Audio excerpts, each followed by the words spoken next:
Mom and Dad. I hope you're having a good Christmas in Canada. I haven't had to do this in a few years, and I kind of missed it, and I want to do it again for you, so here we go. 'Twas the night before Christmas, when all through the house not a creature was stirring, not even a mouse. The stockings were hung by the chimney with care, in hopes that St. Nicholas soon would be there.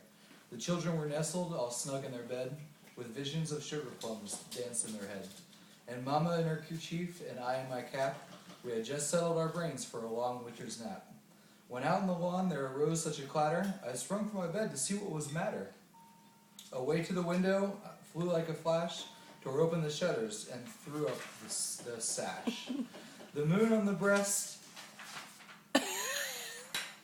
of the new fallen snow gave the luster of midday to objects below, when what to my wondering eyes should appear but a miniature sleigh and 8 tiny reindeer.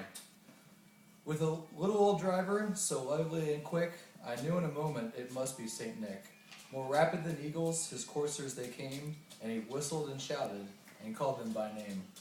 Now Dancer, now Prancer, now Prancer, now Vixen, on Comet, on Cupid, on Donner and Blitzen, to the top of the porch, to the top of the wall, now dash away all!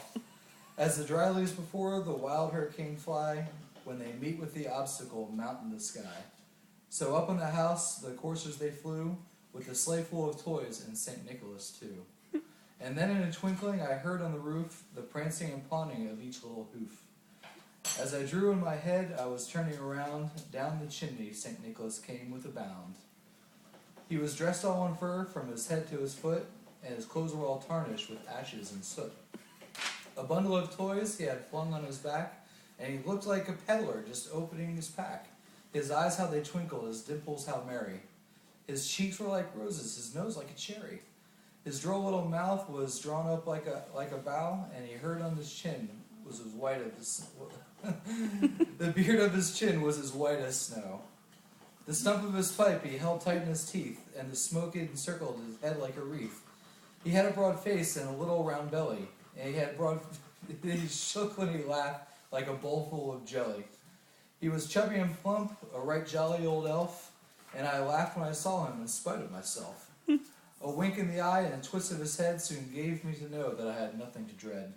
He spoke not a word, but went straight to his work, and filled all the stockings, then turned with a jerk. And laying his finger aside of his nose, and giving me a nod, up the chimney he rose.